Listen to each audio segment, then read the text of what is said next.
شیطان بہت شیطانی قوتیں رکھتا ہے، لیکن اللہ کے خاص بندے شیطان سے قوی ہیں، طاقتور ہیں۔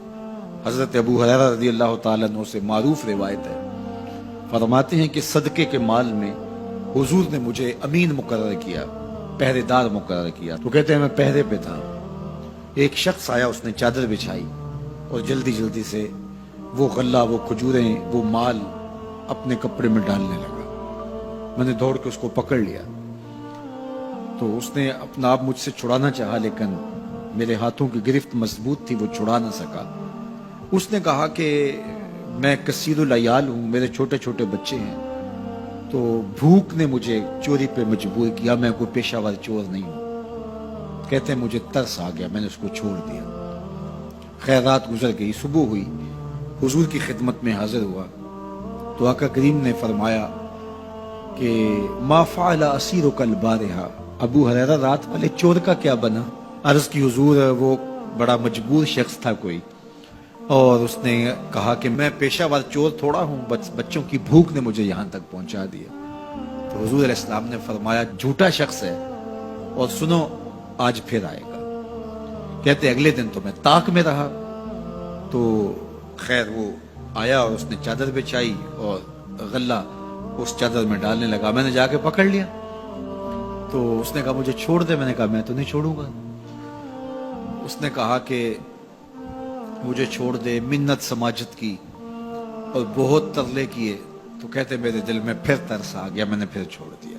میں پھر حضور کی خدمت میں آیا تو حضور نے فرمایا ما فعل اسیرک البارحہ، رات والے چور کا کیا بنا؟ میں نے کہا حضور وہ آیا اور اس نے کہا میں کثیر العیال ہوں، مجھے پھر ترس آ گیا، میں نے چھوڑ دیا۔ فرمایا جھوٹا آدمی ہے، اور سنو آج پھر آئے گا۔ اللہ اکبر! جو ہو چکا وہ بھی حضور جانتے ہیں، جو ہونے والا ہے وہ بھی میرے حضور جانتے ہیں۔ یہ اللہ نے اپنے محبوب کو شان دی ہے۔ تو کہا آج پھر آئے گا۔ کہتے ہیں میں طاق میں تھا کہ وہ آیا، اس نے چادر بچھائی اور غلہ ڈالنا شروع کر دیا۔ تو کہتے ہیں کہ میں پھر پکڑ لیا۔ میں نے کہا آج تو نہیں چھوڑوں گا، آج تو جو حضور کے پاس لے کے جاؤں گا۔ تو جب اس نے ترلے کیے، منتیں کی، میں نے کہا نہیں نہیں آج تو کوئی بات نہیں چلے گی۔ ایک دن ہو گیا، 2 دن ہو گیا، اب تیسرا دن ہے۔ اس نے کہا ابو ہریرہ میں تمہیں ایک بات بتاتا ہوں، اگر تمہیں اچھی لگے تو مجھے چھوڑ دو گے؟ کہا بتاؤ۔ کہا کہ جب رات سونے لگو تو آیت الکرسی پڑھ لیا کرو، فجر تک تمہارے پاس شیطان نہیں آئے گا۔ کہتے ہیں بات بڑی اچھی تھی، میں نے اسے چھوڑ دیا۔ حضور کی خدمت میں پہنچا تو پھر فرمایا وہ رات والے چور کا کیا بنا؟ میں نے کہا حضور اس نے مجھے یہ وظیفہ بتایا۔ حضور نے فرمایا بندہ تو جھوٹا ہی تھا، لیکن بات سچی بتا گیا۔ اور پھر فرمانے لگے ابو ہریرہ جانتے ہو وہ 3 دن جو آتا رہا وہ کون تھا؟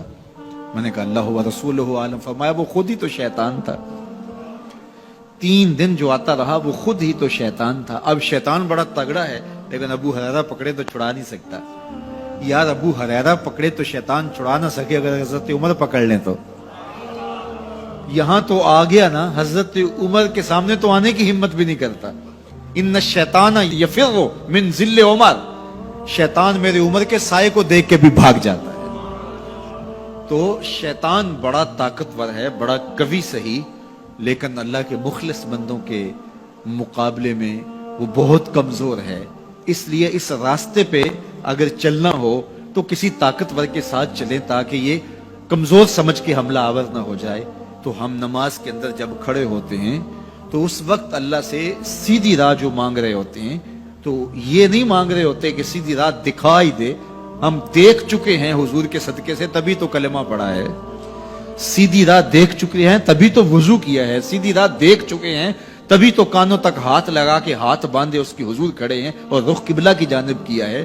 دیکھ چکے ہیں، لیکن آج نماز کے اندر ہم یہ کہہ رہے ہیں اہدنا الصراط المستقیم، مالک راہ دیکھ تو چکے ہیں لیکن پہنچنا بڑا مشکل ہے۔ راستے میں شیطان بھی کھڑا ہے، نفس بھی کھڑا ہے، کہیں راستہ خراب نہ ہو جائے، ساری زندگی کی کمائی کہیں لٹ نہ جائے۔ اس لیے اللہ سے مانگا کہ مالک ہم کمزور ہیں، ہمیں کوئی مان نہیں ہے کہ ہمیں راستہ دیکھ لیا تو منزل پہ پہنچ جائیں گے۔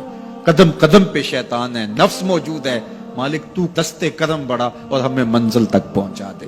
اور جب وہ کرم کرے گا تو پھر پہنچتے ہوئے دیر نہیں لگے گی۔